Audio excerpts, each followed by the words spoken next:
What are you gonna have? What's 7 and 7? 14. Welcome to MsMojo, and today we're counting down our picks for the top 10 underrated TV spin-offs. I made you up. So is that not real? I made you up. That? How about that? For this list, we're looking at the best television spin-offs that don't get the flowers they deserve. We're including series spun off from theatrical movies as well as from TV shows. Did your favorite spin-off make the list? Let us know in the comments below. Number 10, Bates Motel. You live with your mother? Yes, it's, I know, some people might consider it odd, and I'll admit it.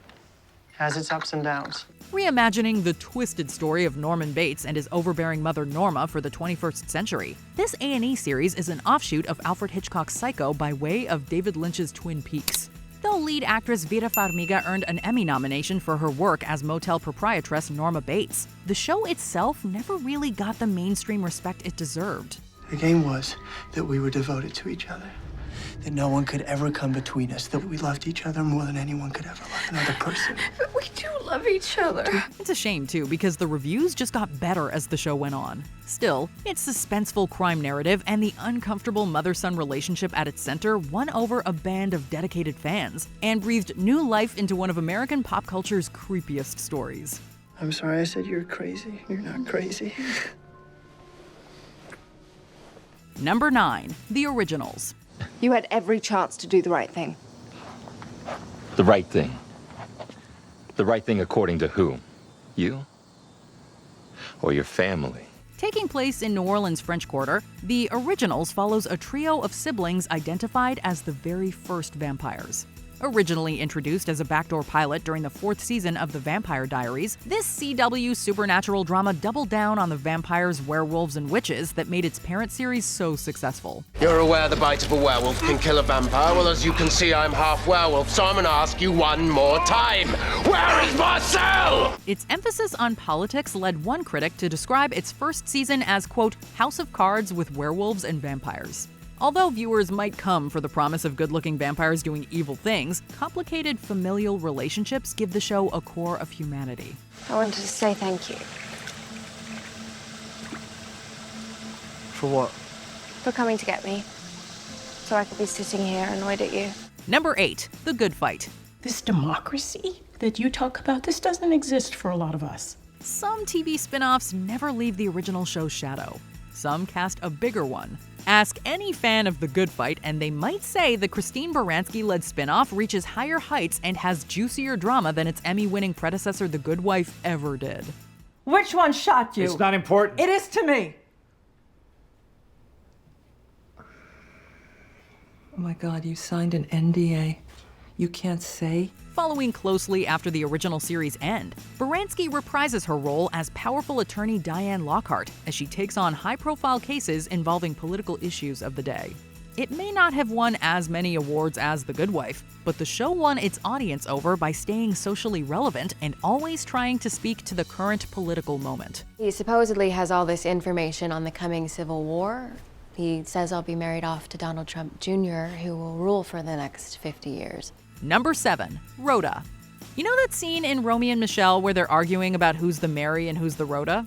I'm the Mary. I'm the Mary. You're pasty hag on a deathbed. This is that Rhoda. While Mary Richards may have been a bit more confident and easygoing, her best pal Rhoda Morgenstern was eccentric and neurotic. Stephen? I know a lot of Stevens. Stephen who? Stephen Schlossberg? I know a lot of Stephen Schlossberg, which gives you some idea of the kind of life I've had. But when actress Valerie Harper left The Mary Tyler Moore Show and moved over to her own series, she proved that a spin-off about a sidekick could work. The series also gave Marge Simpson voice actress Julie Kavner an early start. What are you eating? I don't know. That's how depressed I am. Although the original still holds a place as a groundbreaking feminist series, Rhoda gave the other Rhodas of the world a chance to see someone like them succeed in life. Number 6, Boston Legal. Right foot, left foot.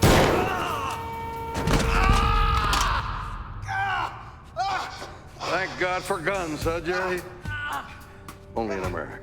There are entire genres of television dedicated to uber-competent professionals in very important jobs. William Shatner's conservative Denny Crane is almost a parody of that idea. Bethany, if I sometimes come off as insensitive, it's because I got a lot to deal with. I got the, mad cow. He's like an ultra-competent buffoon, full of hot air and eccentricities despite his prowess in the courtroom. Serving as both a continuation and a spin-off of David E. Kelley's earlier series The Practice, Boston Legal differentiated itself right away with its lighter, more whimsical tone. This also put it at odds with other law shows with similar concepts. Okay, I was kidding. She's not coming through the door, but she could have. Your Honor, this is a trick I saw in a Judd Nelson movie. They also used it on Matlock. Really? I think I saw it on Perry Mason. Unfortunately, this probably led to the show being taken less seriously than it could be. Number 5, Torchwood. People chosen at random. Who's next? Whatever Steven has a whole city to choose from. Or the world. With as many time jumps and cosmic loopholes as there are in the Doctor Who franchise, it's a wonder there aren't 100 companion shows. While there might be, some might just exist in another universe. But in this universe of underrated spin-offs, Torchwood is our number 5 pick. What took you so long? I have to nearly explode before you turn up? Did you miss me? Yes. John Barrowman stars as the gallivanting and cheeky Captain Jack Harkness, an immortal being who investigates supernatural and extraterrestrial activity with his team of fellow agents. While its source series may be aimed at a younger audience, Torchwood is known for its more adult-oriented humor and mature content. We were only together for a few days, but it was pretty intense. You mean?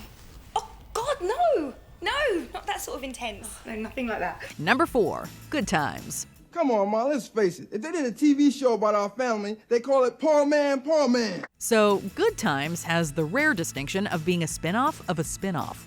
Its female lead, Esther Roll, originated the role of Florida Evans on Maude, which itself was a spin-off of All in the Family. They say these things supposed to relax you. Well, I'm waiting. For her own show, Florida was rewritten as a resident of the Chicago housing projects. The show followed her and her family's attempts to stay afloat financially and emotionally despite the hardships they faced. We regret to inform you that your husband, James Evans, was killed in an automobile. Although its lessons were not always treated with subtlety, the show was praised for its daring subject matter, heartbreaking storylines, and likable ensemble. Number 3, The Facts of Life. Okay, gals. Girls. I mean women. On to the fair. Before the world could be separated into Carries, Samanthas, Charlottes, or Mirandas, there were Blairs, Joes, Natalies, and Tooties. When housekeeper Mrs. Garrett left the set of Different Strokes to become the house mother of an all-girls boarding school, viewers didn't exactly follow her in droves. You just can't jump to conclusions about people that way. That's right. It's all just appearances, isn't it, Blair? But once the cast was whittled down to her and the core 4 girls in the second season, The Facts of Life finally found its groove. Although retrospective reviews aren't as kind to the show's writing and performances, there's a reason it ran for 9 seasons. The chemistry among the cast was strong, and the way it featured storylines about adolescent girls' experiences wasn't exactly commonplace in the early 80s. You know, the nutty things high school kids can do. Number 2, Maude.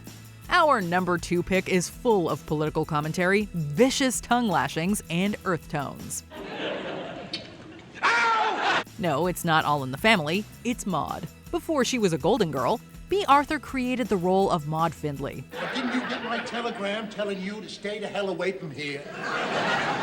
Of course I got your telegram telling me to stay the hell away from here. Originally introduced as Edith Bunker's liberal cousin, Maude got her own spin-off almost immediately. Known for her sarcasm and feminist politics, the show was famous for its controversial storylines, including a first-season episode that saw the 47-year-old Maude having an abortion. I think it would be wrong to have a child at our age. Oh, so do I, Walter. Oh, Walter, so do I. Whereas shows treading the same territory today are praised for blazing trails, Maude was truly breaking new ground on primetime television.